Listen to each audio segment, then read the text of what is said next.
자, 오늘도 말씀을 통해서 같이 함께 은혜를 나누도록 하겠습니다. 계속되는 말씀입니다. 32장의 말씀부터 37장의 말씀까지니까 계속되는 말씀인데, 바로 엘리후라고 하는 이 친구가 이 욥에게 이제 권면하는 말씀, 충고하고 또 이 욥에게 설득하는 그 말씀으로 이어집니다. 32장에서 37장까지가 이 엘리후의 그 논쟁이죠.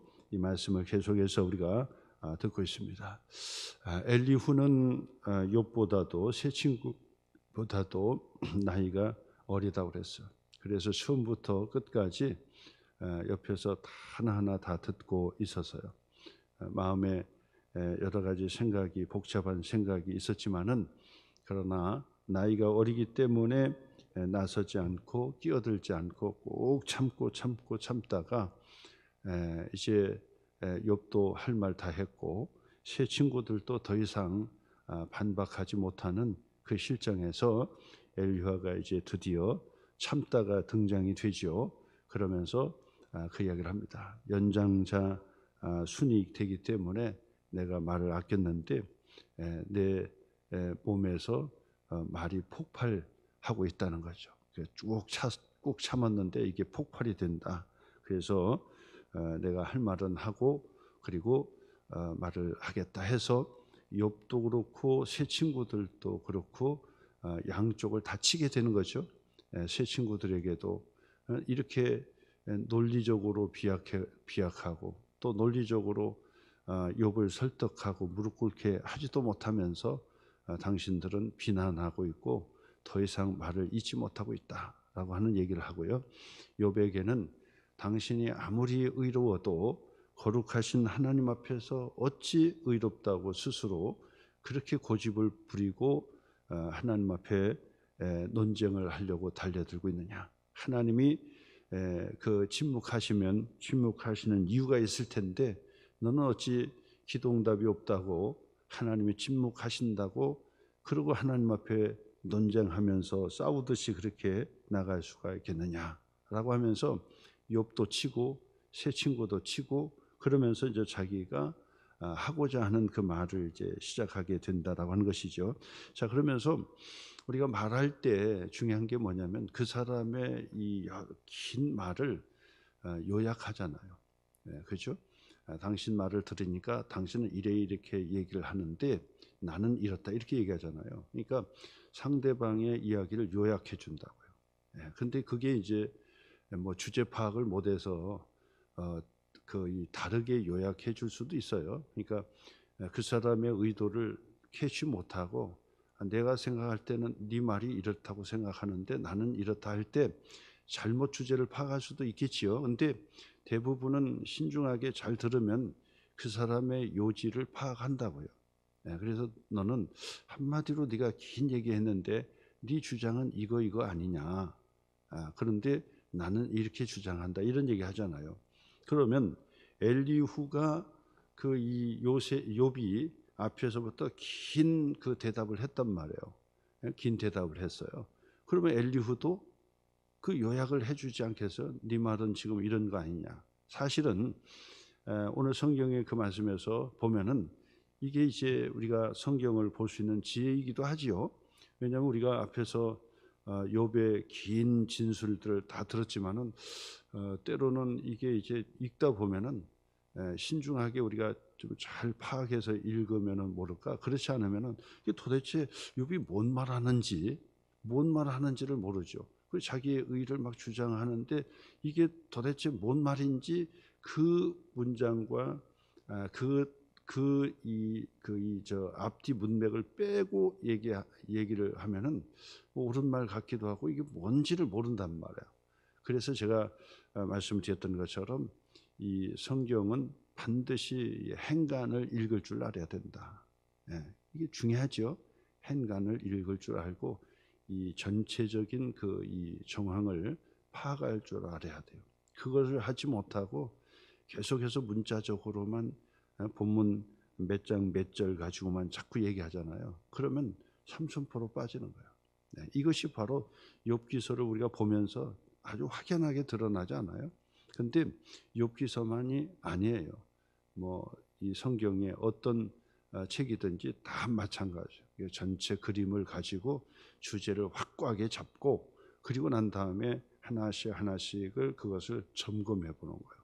이것이 바로 성경을 보는 눈이다 이렇게 볼 수 있는데 욥기서를 보니까 그렇지 않아요? 느끼지 않아요? 요한계시록의 말씀을 들을 때도 느끼지 않아요?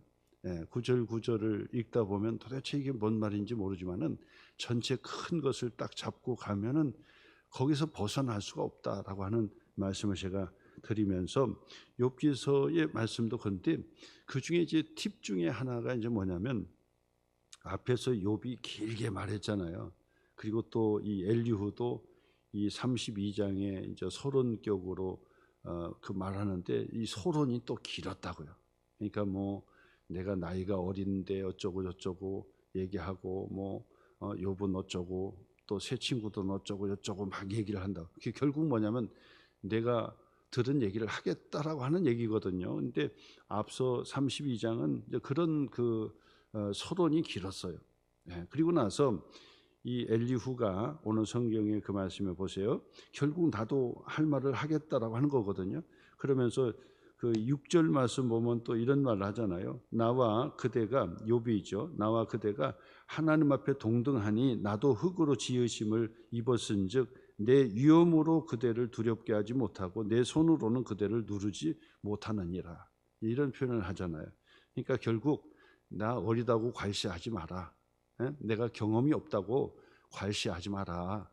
그리고 너나 나나 흙으로 지음받은 인간인 것은 동일하지 않냐.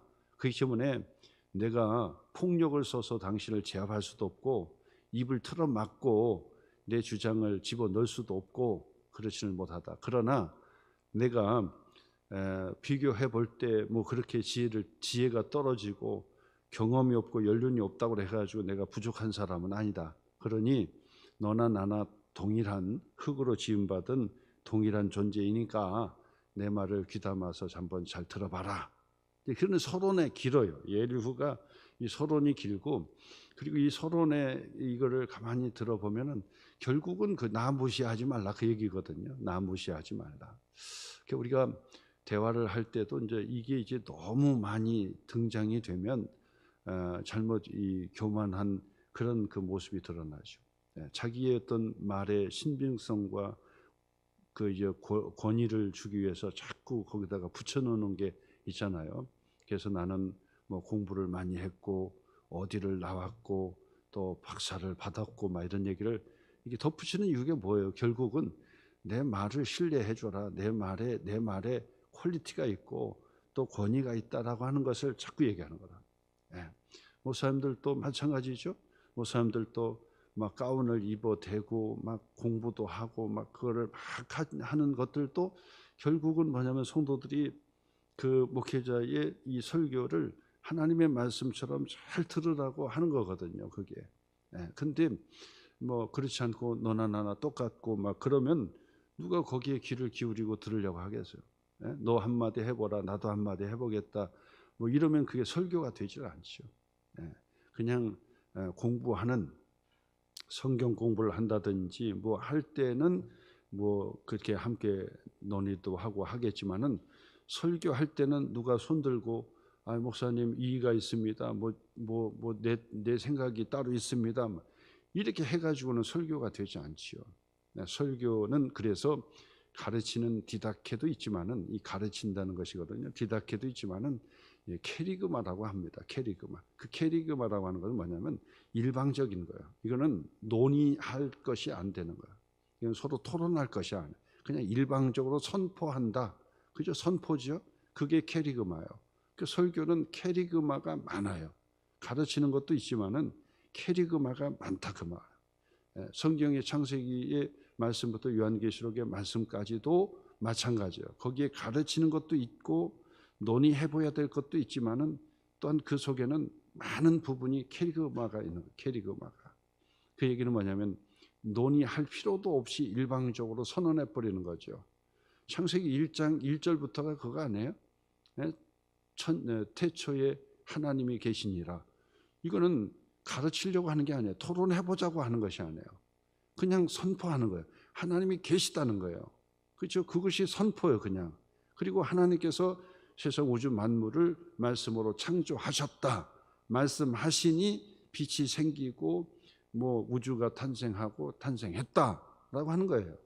거기에 처음부터 이 창세기 기록할 때부터 교육적으로 논쟁하려고 쓰질 않아서 처음부터 하나님이 천지를 창조했는지 함께 논의해보자. 내가 생각할 때는 하나님이 천지를 창조했고 다른 사람이 볼 때는 천지가 그냥 우연히 된 걸로 생각을 할 수도 있는데, 그러나 이거는 저렇고 저건 저렇고, 그러니까 하나님이 세상을 창조한 것이 거의 맞을 것이다. 뭐 이런 식으로 두리뭉실하게 성경이 나오질 않아요. 그렇잖아요.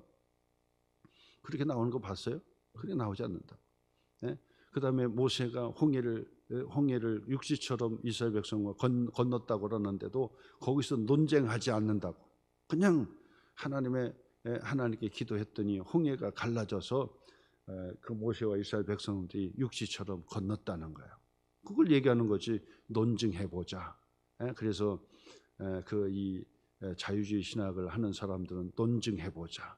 그래서 이 홍해는 갈대가 많은데 갈대가 흔들리는 것은 파도처럼 보이고 갈대숲을 지나갔는데 홍해 바다를 건넜다고, 그렇게 그 과장해서 기록한 것이다. 쓸데없는 얘기거든 그게요. 그게 뭔 논쟁이고, 뭐 학문적으로는 뭐 논쟁하고 자기들끼리 뭘 할 수는 있을런지 몰라도 성경은 그렇게 두리뭉실하게 한번 토론해보자고 하는 것이 아니거든요. 그렇기 때문에 우리가 하나님의 말씀을 받을 때는 캐리그마, 그 말씀으로 이렇게 받는 거예요. 그래서 그 말씀으로 우리가 함께 그 말씀을 받고 그 말씀으로 우리가 받아들이고 신앙생활 하는 것이다라고 하는 것이죠.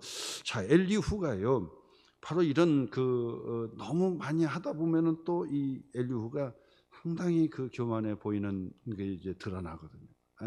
욥에게 뭐라고 합니까? 일어나 보라. 일어나서 한번 대답해 보라. 뭐 이런다고요.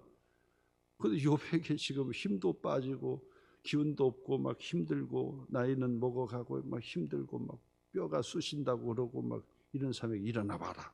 젊은 사람이. 그리고 한 번 더 내가 내 말에 다른 말이 있으면 말을 해봐라. 뭐 이런 식으로 한다고요. 그래서 이 엘리후가 상당히 새로운 관점을 우리에게 보여주는 것은 사실이에요. 근데 보세요, 엘리후가 이 욥이 길게 얘기했던 말을 어떻게 요약하는지 보세요.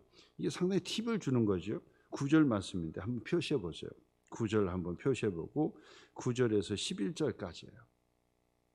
엘리후가 욥의 진술에 그 요약하는 거예요. 네 말은 바로 이거 아니냐, 이런 얘기죠. 그러니까 욥의 얘기를 바로 요약해 준 거거든요. 이런 걸 딱 표시해 보면은 이 엘리후가 바로 이 욥의 말을 요약해 줬구나. 그리고 욥의 이야기도 우리가 앞에서 보았지만은 도대체 무슨 말이야 그러는데 엘리후가 요약해 주는 거예요. 뭐라고 요약해 줬는지 보세요. 이르기를, 나는, 이 욥의 그 진술이죠. 나는 깨끗하여 악인이 아니며 순전하고 불의도 없거늘 참으로 하나님이 나에게서 잘못을 찾으시며 나를 자기의 원수로 여기사 내 발을 착고에 채우시고 나의 모든 길을 감시하신다.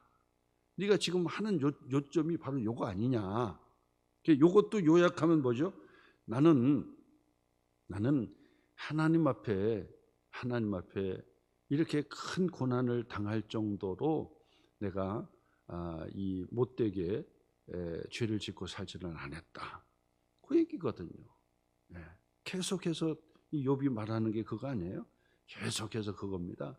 내가 친구들은 너는 지금 고난이 네가 뭔가 하나님 앞에 불경건했고 네가 뭔가 하나님 앞에서 잘못했으니까 바로 이런 고난을 당하는 거다. 그러니 빨리 회개하고 엎드려야지.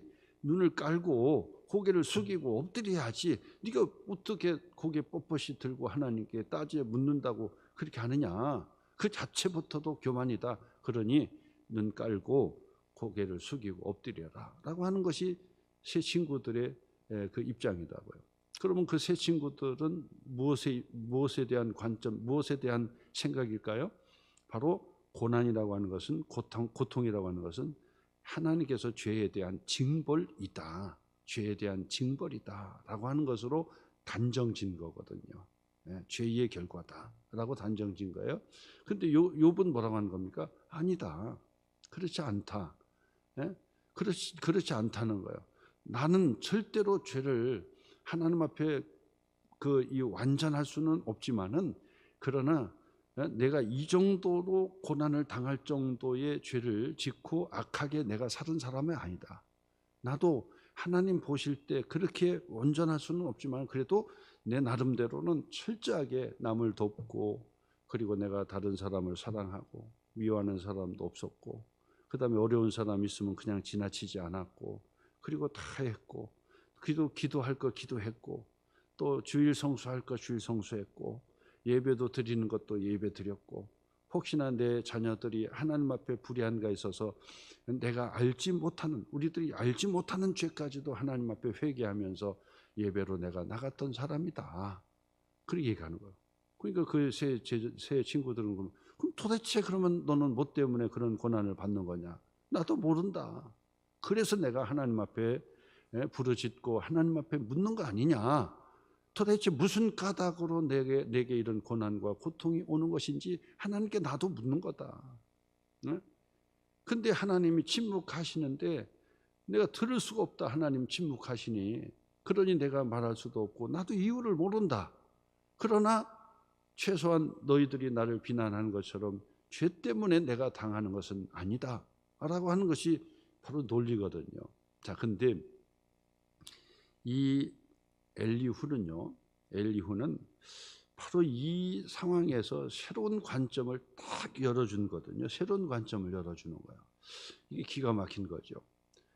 어느 정도 이제 하나님의 입장에 이제 근접했다고 보는 거죠. 이 엘리후가. 그래서 보세요. 15절 말씀 한번 보세요. 15절 말씀.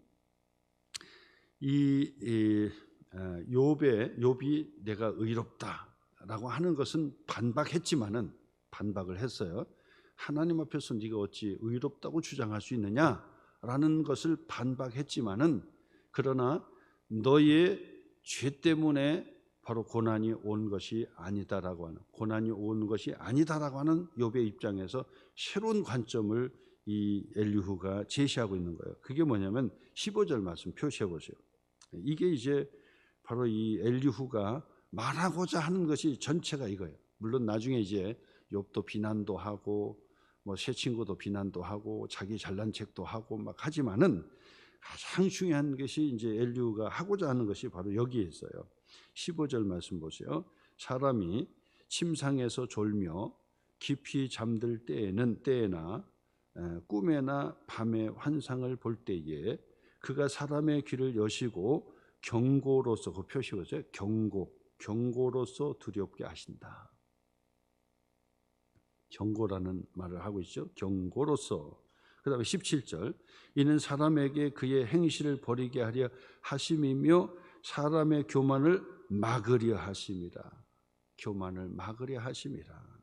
그래서 이 엘리후는 지금 무슨 얘기를 하려고 하냐면요. 이 욥에게 이 고난과 고통이 오는 것은 하나님께서 욥을 가르치려고 하는 목적이 있다는 거예요. 무엇을 가르치려고. 그리고 딴짓하지 못하도록 하려고 하는 의도가 있다라고 하는 관점을 얘기한 거예요. 이건 새 친구들의 관점하고 달라요. 그리고 욥이 바락바락 하나님 앞에 고통의 원인이 무엇인지를 자꾸 묻고 그 이유를 좀 알려달라고 하는 그 관점하고도 달라요.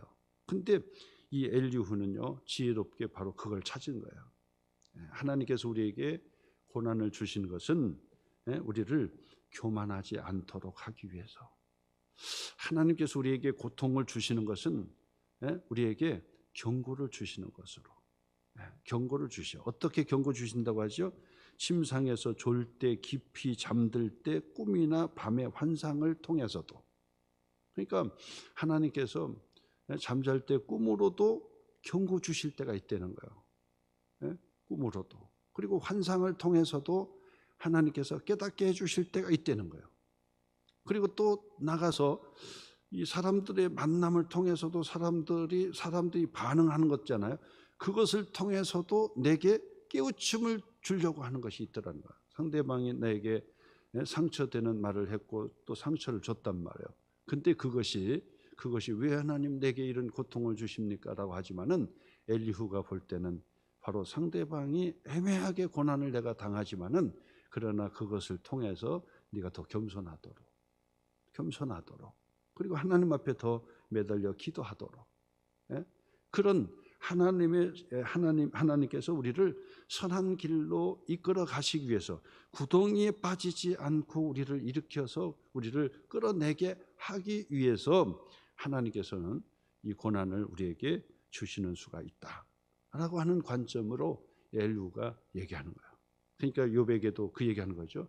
네가 하나님 앞에서 의롭다고 그런 얘기 하지 마라. 네가 하나님 앞에서 따져 묻듯이 고개 뻣뻣이 들고 그렇게 교만하게 하지 마라. 중요한 건 뭐냐면 그거 하나님 앞에 네가 하나님이 침묵하신 데는 이유가 있을 텐데 네가 왜 하나님께 입을 열어달라고 내게 말을 해달라고 그렇게 졸르면서 기도하냐. 그래 하지 마라. 그것이 불경건한 거 아니냐. 하나님께서는 침묵하시지만은 너를 교만하지 않게 하기 위해서 네가 더 회개하게 하기 위해서 하나님 앞에 더 무릎 꿇게 하기 위한 것이 아니냐라고 하는 거예요. 그러면서 계속해서 그 뒤에 본문으로 이제 보면은 회개하라는 거예요. 회개하고 하나님께 기도하면서 하나님께 나가라는 거예요. 그러면 하나님께서 회복해 주신다는 거죠. 그러면 하나님께서 고난을 회복해 주시고 고통의 자리에서 벗어날 수 있도록 하나님께서 허락해 주신다. 그런 이야기를 하는 거예요. 그러니까 엘리후는 욥의 이 교만한 태도도 버리고 하나님 앞에 회개하라 이거예요. 회개하라. 하나님 앞에 기도하면서 나가라는 거예요. 어찌 보면 똑같은 회개라도 새 친구들과 얘기하는 회개하고 달라요. 새 친구들은 그건 하나님의 징벌이다. 그 하나님께서 너 그 죄 때문에 죄에 대한 대가로 주는 거다라고 얘기하는 거거든요. 그런데 이 엘리후의 입장에서는 하나님의 경고다. 그러니 빨리 깨닫고 교만하지 않고 벗어나지 않도록 하나님의 이 관계에서 벗어나지 않도록 회개하고 기도의 자리로 나가라. 그리하면 하나님께서 회복해 주실 것이다 라고 하는 것이 바로 이 엘리후의 입장인 거예요. 25절도 한번 표시해보죠. 그런즉 그의 살이 청년보다 부드러워지며 젊음을 회복할 것이다. 회개하고 하나님께 나가게 되면 그런 얘기죠. 26절 그는 하나님께 기도함으로 하나님의 은혜를 베푸사 그로 말미암아 기뻐 외치며 하나님의 얼굴을 보게 하시고 사람에게 그의 공의를 회복시키느니라. 그래서 27절 그가 사람 앞에서 노래하여 이르기를 결국은 간증한다는 얘기죠. 뭐라고 간증하는 거예요? 내가 범죄하여 옳은 것을 그르쳤으나 내게 무익하였구나. 하나님이 내 영혼을 건지사 구덩이에 내려가지 않게 하셨으니 내 생명이 빛을 보겠구나라고 간증할 것이다. 하나님께 나가서 기도하고 회개하고 하나님 앞에 겸손히 그 경고를 받아들이고 그리고 그걸 수긍하면 하나님께서는 너를 회복시켜 주시는데 청년처럼 젊음을 회복해 주실 것이다. 그리고 또 하나님의 은혜에 기뻐하며 얼굴색이 달라질 것이고 그 다음에는 기뻐서 간증도 할 거다. 간증. 하나님께서 나를 도와주셨습니다라고 하는 간증까지 하게 될 것이다. 뭐 이런 얘기하는 거예요. 자, 이것도 사실은 그 이 엘리후의 이 입장에 그것만 가지고는 뭐 사실 뭐 틀림없는 말이야. 근데 사실은 이것도 완벽하지는 못하죠. 새 친구들도 완벽하지는 못했지만은 새 친구들은 하나님께서 틀렸다고. 근데 엘리후에 관해서는 하나님이 틀렸다고 내치지는 않으셨어요. 그러니까 사실 엘리후의 입장은 하나님이 그냥 받아줘. 칭찬도 아니지만 그냥 받아준 거예요. 그러니까 엘리후가 틀린 말은 아닌 거죠. 근데 욥에게 그냥 딱 들어맞췄다라고는 볼 수는 없죠. 사실은요. 왜냐하면 뭐 하나님께서 경고로 주셨다고 한다면 이 정도까지 경고를 하실 필요는 없는 거거든요. 근데 우리는 천상의 회의를 알잖아요. 그게 경고는 아니거든요. 하나님께서 시험하시는 그 이 마귀를 통해서 바로 그의 신앙을 시험하시는 것이지, 욥이 뭐 죄를 지었기 때문에가 아니라 의롭다고 하나님께서 인정해 주신 사람이거든요. 그렇기 때문에 뭐 경고 차원도 그렇고 새 친구의 입장도 그렇고 다 욥에게는 딱 들어맞는 것은 아니었지만은, 그러나 우리는 여기서도 또 이 부분들을 생각할 수가 있다라고 하는 거죠. 그래서 사실은 우리가 고난을 당하고 어려움을 당할 때 우리가 분석을 해야 되는 거예요. 분석을. 첫째는 어떤 분석? 이게 죄 문제로 온 것이냐? 그러면 죄 문제를 해결하려고 회개를 해야 되는 거죠. 그렇죠? 죄 문제로 온 것이냐? 그러면 죄 문제를 해결해야 되는 거야. 이것이 거듭한다든지 그러면은 자꾸 생각을 해야 돼. 이게 왜 거듭해서 오지?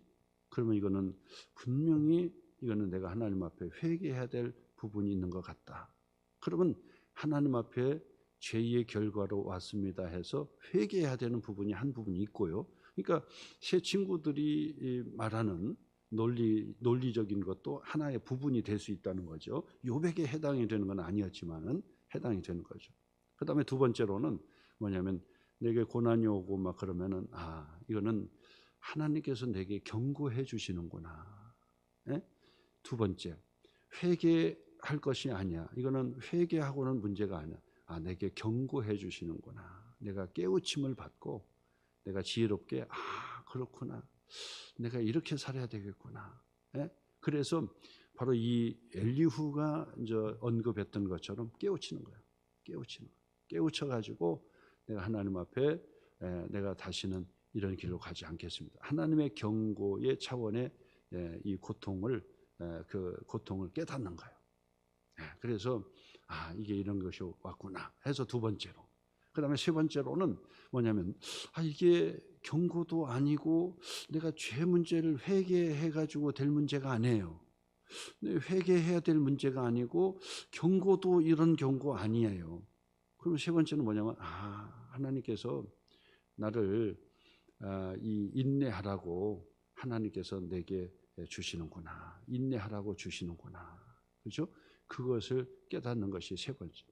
내가 인내하라고 주시는 거고, 내가 이 고난과 고통의 때를 이걸 잘 인내하고 넘어가면은 하나님께서 정금같이 나올 수 있도록 해주시는구나. 정금같이. 그래서 단련한 정금과 같이, 그리고 또한 성숙한 모습으로 나를 인도해 주시는구나. 이거 깨닫는 거.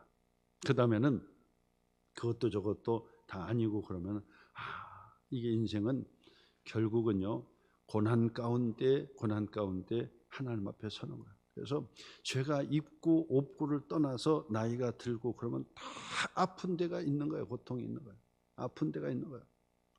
그래서 이 오래 사신 분들이 그러잖아요. 자식을 앞세우면서 얘기하는 게 뭐냐면, 내가 오래 산 게 죄야. 오래 산 게 죄라고 그러잖아요. 그러니까 오래 살고 육체를 가지고 오래 살면 다 육체적으로도 안 아픈 데가 없고 다 쑤시고, 그 다음에는 못 볼 것도 다 보기 때문에 마음적으로 심정적으로도 다 연약해지고 힘든 그 과정의 삶을 살게 되는 거예요. 이것이 인생의 모습이라는 거야. 그러나 그 고난 가운데서도 우리가 늘 하나님을 의지하고 천국을 소망하며 살아내는 것, 이것이 중요하다라고 말씀을 드릴 수 있습니다. 오늘도 말씀 엘리후의 가르치는 깨우침이 우리에게 있기를 주님의 이름으로 축원합니다.